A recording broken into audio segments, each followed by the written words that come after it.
Hello Avon, I am Vishali. कैसे हो आप सब? आज ये डिस्कस करते हैं जो भी बच्चे CSNET दिसंबर 2025 का एग्जाम देने के लिए जा रहे हैं। तो आप लोगों को पता है कि 2 दिन हाथ में, तो उन 2 दिनों को आप फ्रूटफुली कैसे यूटिलाइज कर सकते हैं ताकि आप मैक्सिमम आउटपुट अपने एग्जाम के दौरान निकाल सकें। सबसे पहले 2 दिनों में सबसे पहली इंटेंशन होनी चाहिए कि जो भी बच्चों ने 3 घंटे की सिटिंग लगा के आइदर बी द PYQs या फिर कोई भी मॉक या फिर फुल लेंथ टेस्ट अगर नहीं दिया है तो उसको ज़रूर दीजिए।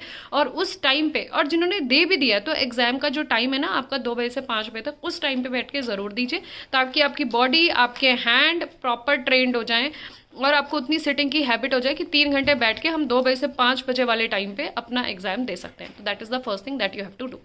सेकेंड थिंग इज, जो भी इंपॉर्टेंट टॉपिक्स हैं 2023, 24, 25 में जिस तरीके के क्वेश्चंस आ रहे हैं, चाहे लीनियर के हो, रियल के हो, कॉम्प्लेक्स के हो, OD, PD, COB, इंटीग्रल, जो भी तैयार करें हैं अपने टॉपिक्स, उसमें से जो आपके स्ट्रॉन्ग टॉपिक्स हैं उसमें से जो भी क्वेश्चंस के कॉन्सेप्ट्स रिपीट हुए हैं 23, 24, 25 में, रिपीट मतलब चैप्टर, जैसे अगर लीनियर ट्रांसफॉर्मेशन से आए या फिर आपको पता है इनर प्रोडक्ट स्पेस से क्वेश्चंस आ रहे हैं, डायगोनलाइजेशन पे क्वेश्चंस आ रहे हैं, इस तरीके से सिंगुलैरिटी इंपॉर्टेंट है, आइडेंटिटी थ्योरम इंपॉर्टेंट है। तो जो बहुत ही श्योर शॉर्ट इंपॉर्टेंट टॉपिक्स हैं प्योर पार्ट के और अप्लाइड पार्ट के, उनका रिवीजन इन 2 दिनों में जरूर करो। ये नहीं कि पूरी पूरी मोटे रजिस्टर्स उठा के आप रिवीजन करिए।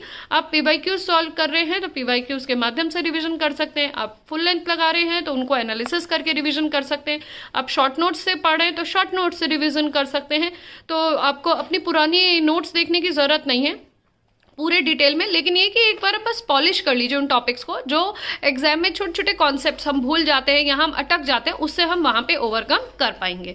इसके अलावा तीसरी चीज, आप लोग के एडमिट कार्ड में जो भी इंफॉर्मेशन दी गई है, जो भी चीजें आपको कैरी करके लेके जानी है, आपको प्रिंट आउट चाहिए, आपको पासपोर्ट साइज फोटोग्राफ्स चाहिए, तो उनको तैयार करके रखिए ताकि जाने से पहले आप लोगों को कोई भी दिक्कत ना हो।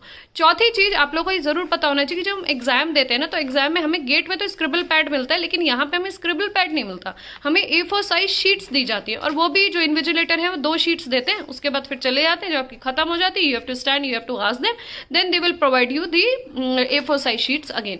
तो इसीलिए क्या होता है ना कि हम लोग को फ्री हैंड सॉल्विंग की हैबिट होती है मैथ्स वाले, तो जैसे रजिस्टर में सॉल्व कर लिया, कॉपी लेके सॉल्व कर लिया, या व्हाइट शीट्स के बंडल को लेके सॉल्व कर लिया। हम एक एक पेज लेके सॉल्व नहीं करते। ये मतलब आई होप जो भी बच्चे इस शॉर्ट को देख रहे होंगे तो you will be agree on this कि हम लोग की हैबिट होती है कि हम रजिस्टर लेके ही बैठते हैं क्वेश्चन सॉल्व करने। तो वहां पे तो आपको 2 पेज मिलेगा, how you will going to deal it. तो बेटर है कि अगर आप 3 घंटे की सिटिंग कर रहे हैं या इन 2 दिनों में आप अपने क्वेश्चंस की प्रैक्टिस कर रहे हैं 3-3, 4-4 घंटा, तो A4 साइज शीट को ही यूज करो। उस शीट का डिवीजन करके उसको यूज करो ताकि आपको एक हैबिट हो जाए, आपकी टेंडेंसी बन जाए कि मुझे इस छोटे से हिस्से में ही छोटा छोटा लिख के क्वेश्चंस को सॉल्व करना है ताकि मुझे बार बार खड़े होकर उनसे शीट्स मांगनी ना पड़े। So thank you.